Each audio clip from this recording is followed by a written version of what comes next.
Welcome to Galaxy Classes, where concepts become clear and learning becomes powerful. Hello and welcome students. आज हम एक बहुत ही interesting lesson पढ़ने जा रहे हैं, इंटेलेक्चुअल रबिश, जिसे लिखा है महान फिलोसोफर बर्ट्रैंड रसल ने। ये जो एजेंडा आप स्क्रीन पर देख रहे हैं, ये हमारा रोड मैप है। हम एक मेंटल टूल किट तैयार करेंगे जो हमें आगे लाइफ में आने वाली प्रॉब्लम्स को ठीक से समझने और कॉमन मिस्टेक से बचने में हेल्प करेगा। हम इस लेसन के आइडियाज को स्टेप बाय स्टेप समझ रहे हैं, जैसे ऑथर समझाना चाहता है। तो चलिए शुरू करते हैं हमारे पहले सेक्शन से। ये इंटेलेक्चुअल रबिश आखिर है क्या? सिंपल शब्दों में यह है दिमागी कचरा। मतलब वो सारे गलत विचार, बेवकूफ़ी भरी बातें और ऐसी बिलीव्स जिन पर हमने कभी आंख बंद करके विश्वास कर लिया है।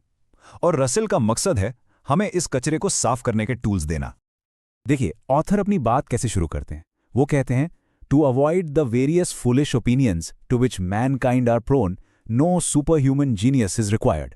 इसका मतलब है, हम इंसानों में जो बेवकूफ़ी भरे विचार पैदा होते रहते हैं, उनसे बचने के लिए आपको कोई सुपर ह्यूमन जीनियस यानी कोई बहुत बड़ा विद्वान होने की जरूरत नहीं है। A few simple rules will keep you not from all error but from silly errors. मतलब बस कुछ आसान से नियम, कुछ सिंपल रूल्स आपको हर गलती से तो नहीं, लेकिन सिली एरर्स से यानी बेवकूफ़ी वाली बड़ी बड़ी गलतियों से जरूर बचा लेंगे। तो ऑथर के सिली एरर्स से क्या मतलब है? एक नॉर्मल मिस्टेक और एक सिली एरर में क्या फ़र्क है? सोचिए, सिली एरर वो गलती है जब आप किसी चीज़ पर पूरे विश्वास से, पूरे कन्विक्शन से यकीन कर लेते हैं, लेकिन उसके पीछे कोई प्रूफ, कोई सबूत नहीं होता। जैसे सोशल मीडिया पर कोई अजीब मैसेज आया और आपने बिना चेक किए उसे आगे फॉरवर्ड कर दिया। बस यही है एक क्लासिक सिली एरर। अब हम आते हैं अपने मेंटल टूल किट के पहले और सबसे ज़रूरी औजार पर, ऑब्जर्वेशन। सेक्शन 2 में रसेल का मैसेज बहुत साफ है। चीज़ों को अपनी आंखों से देखो, बस अज्यूम मत करो, यानी सिर्फ अंदाजा मत लगाओ।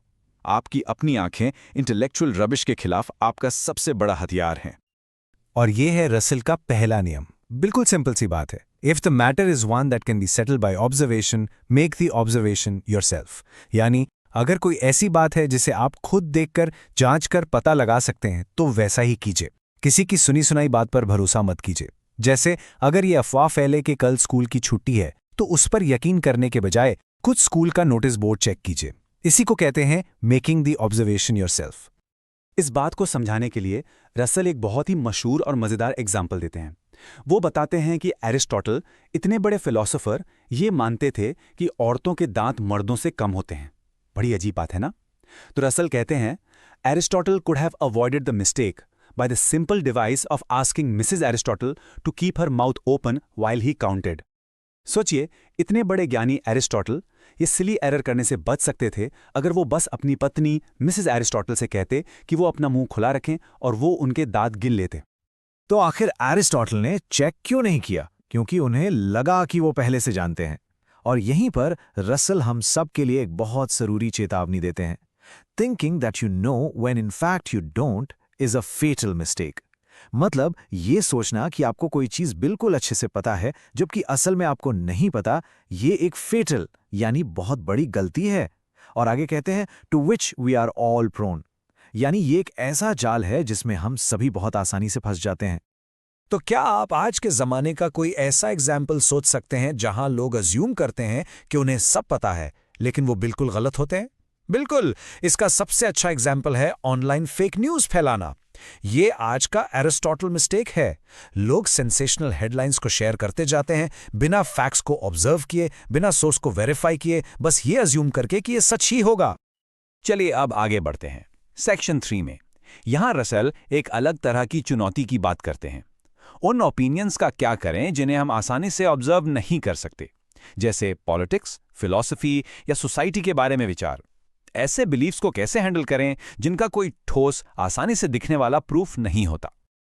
अब ये जो अगला पॉइंट है, ये एक बहुत ही गहरा साइकोलॉजिकल इनसाइट है। ध्यान से सुनिए। रसेल कहते हैं, if an opinion contrary to your own makes you angry, that is a sign that you are subconsciously aware of having no good reason for thinking as you do. इसका मतलब है कि अगर किसी दूसरे का विचार सुनकर आपको गुस्सा आ जाता है, तो ये आपके ही दिमाग का एक सबकॉन्शियस सिग्नल है। ये इशारा है कि आपके खुद के विचार शायद कमजोर बुनियाद पर टिके हैं। आपका गुस्सा आपके विश्वास का प्रतीक नहीं है, बल्कि आपके अनप्रूवन आइडिया के लिए एक डिफेंस मैकेनिज्म है।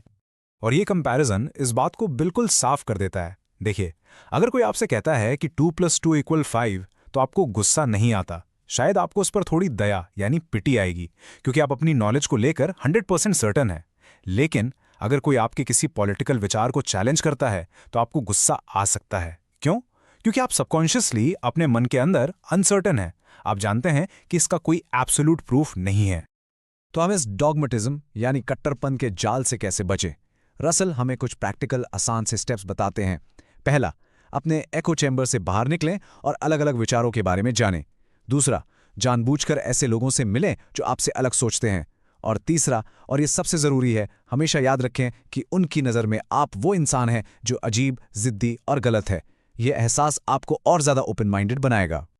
लेकिन रसल यहाँ एक चेतावनी भी देते हैं।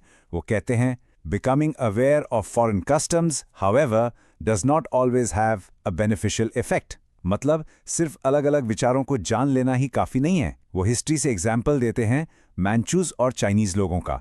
जब वो मिले तो अपनी अपनी बेवकूफ़ी भरी प्रथाओं को छोड़ने के बजाय उन्होंने एक दूसरे की बेवकूफ़ी भरी प्रथाएं अपनाईं। इससे पता चलता है कि नए विचारों के साथ साथ क्रिटिकल थिंकिंग यानी सही गलत का विवेक भी ज़रूरी है।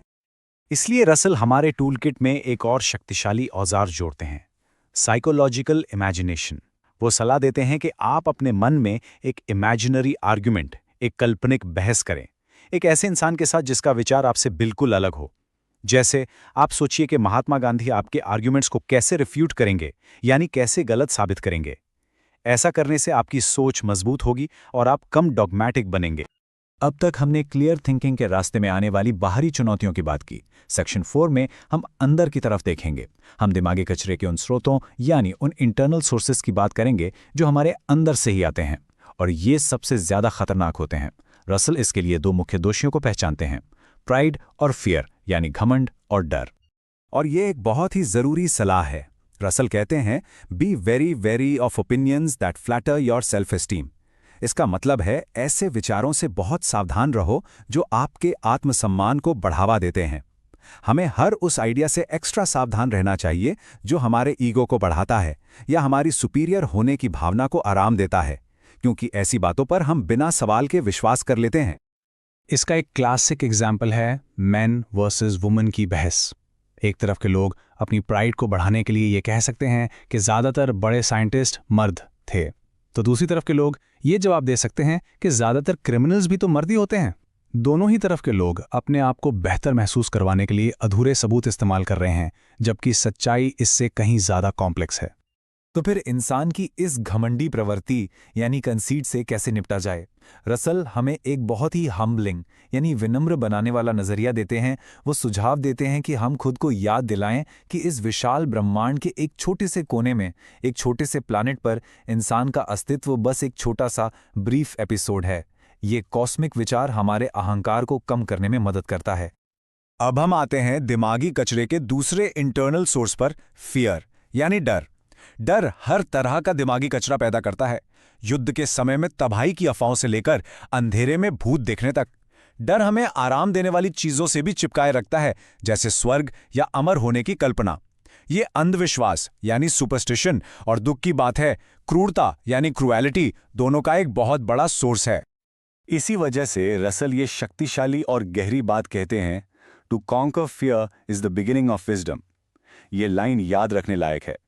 इसका मतलब है सच्चा ज्ञान और साफ सोच की शुरुआत तभी हो सकती है जब हम अपने डर पर काबू पाना सीख लेते हैं। सेक्शन 5 में अब थोड़ा सा टोन बदलता है जब हम अंधविश्वास यानी सुपरस्टिशंस की बात करते हैं।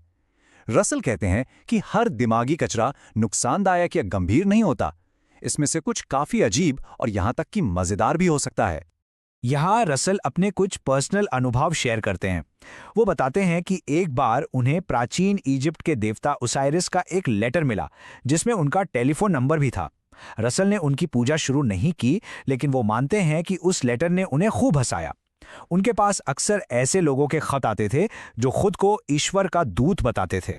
और ये एक बहुत ही होशियारी भरी कहानी है जो वो सुनाते हैं। एक प्रॉफिटेस यानी देवी ने ऐलान किया कि वो पानी पर चल सकती है। हजारों लोग झील के किनारे ये देखने के लिए इकट्ठा हो गए। जब समय आया तो उसने भीड़ से पूछा, क्या आप सबको पूरा विश्वास है कि मैं ऐसा कर सकती हूँ? सबने जोर से चिल्लाकर कहा, हाँ हमें है। उसने जवाब दिया, बहुत अच्छा, अगर ऐसा है तो फिर मुझे ये करने की कोई ज़रूरत नहीं है, और सब लोग खुशी खुशी घर चले गए। देखा वो कितनी चालाक थी। रसल इस सेक्शन को एक बहुत ही दिलचस्प विचार के साथ खत्म करते हैं। वो कहते हैं, Perhaps the world would lose some of its interest and variety if such beliefs were wholly replaced by cold science. शायद ये छोटी छोटी नुकसान ना पहुंचाने वाली अजीब बातें दुनिया को और भी इंटरेस्टिंग और रंग बिरंगी बनाती हैं। अगर हर विश्वास की जगह सिर्फ कोल्ड साइंस ले ले तो जिंदगी शायद थोड़ी बोरिंग हो जाएगी। और अब हम पहुंच गए हैं अपने आखिरी सेक्शन में। हम जल्दी से मेन आइडियाज को रिवाइज करेंगे और फिर इस लेसन के कुछ जरूरी वोकैबुलरी वर्ड्स को मास्टर करेंगे ताकि ये सभी पावरफुल कॉन्सेप्ट्स आपके लिए बिल्कुल क्रिस्टल क्लियर हो जाएं। तो चलिए अपने मेंटल टूल किट के मेन टूल्स को एक बार फिर से देख लेते हैं। पहला, याद रखिए चीजों को खुद ऑब्जर्व करना है, सिर्फ अज्यूम नहीं करना। दूसरा, गुस्से को एक चेतावनी की तरह इस्तेमाल करें जो बताता है कि आपका विश्वास कमजोर हो सकता है। तीसरा, अपने विचारों को अलग अलग नजरियों से चैलेंज करें। चौथा, ऐसे ओपिनियन से सावधान रहें जो आपके घमंड को बढ़ावा देते हैं। और आखिर में सबसे जरूरी बात कि डर पर जीत हासिल करना ही ज्ञान की असली शुरुआत है। चलिए अब कुछ इंपॉर्टेंट वोकैबुलरी वर्ड्स को अच्छे से समझ लेते हैं। हमारा पहला वर्ड है डॉगमेटिज्म। हिंदी में इसका मतलब है कट्टरपन या हठधर्मी। ये वही चीज है जिसके बारे में रसल हमें चेतावनी देते हैं जब वो कहते हैं कि गुस्सा एक कमजोर विश्वास का संकेत है। जैसे एक सेंटेंस में, His dogmatism made it impossible to have a reasonable discussion with him. अगला वर्ड है इंसुलर। इसका मतलब होता है संकुचित या संकीर्ण सोच वाला। ये उस सोच के बिल्कुल विपरीत है जो रसल हमें अपनाने को कहते हैं जब वो हमें अलग अलग विचारों को खोजने के लिए कहते हैं। For example, living in a small village, he had a very insular perspective on life. फिर है रेफ्यूटेशन। इसका मतलब है खंडन या किसी चीज को गलत साबित करने वाला प्रमाण। याद है 2+2=5 वाला एग्जाम्पल। आपके पास उस दावे का एक मजबूत रेफ्यूटेशन है, इसलिए आपको दया आती है, गुस्सा नहीं। जैसे कि the lawyer presented a strong refutation of the witnesses claims. Next है कंसीट। इसका मतलब है घमंड या अहंकार। ये वही अहंकार है जिसे रसल इंटेलेक्चुअल रबिश का एक बड़ा सोर्स बताते हैं। ये वो घमंड है जो साफ सोच के रास्ते में आता है। For example, his conceit was so great that he couldn't admit he was wrong. और हमारा आखिरी शब्द है पोल्ट्रून्स। ये एक अनकॉमन वर्ड है जिसका सीधा सा मतलब है कायर या डरपोक। रसल इस शब्द का इस्तेमाल ये बताने के लिए करते हैं कि डर ना सिर्फ हमें बेवकूफाना बातों पर विश्वास करवाता है बल्कि हमें क्रूर भी बना सकता है। जैसे इस एग्जाम्पल में, the general said that poltroons are often more cruel than brave soldiers. तो बर्ट्रैंड रसल का आखिरी और सबसे बड़ा संदेश ये है, थिंक क्रिटिकली, यानी हर चीज को तर्क की कसौटी पर कसो, अपने सबसे प्यारे विश्वासों पर भी सवाल उठाओ और सबसे बढ़कर सच की खोज में बहादुर बनो। ये आदत ना सिर्फ आपको एक बेहतर थिंकर बनाएगी बल्कि आपको एक ज्यादा समझदार इंसान भी बनाएगी और एग्जाम्स में स्ट्रॉन्ग आंसर्स लिखने में भी हेल्प करेगी। This lesson was brought to you by Galaxy Classes, created only for study and concept clarity. Like, share, subscribe, and press the bell icon for further notifications.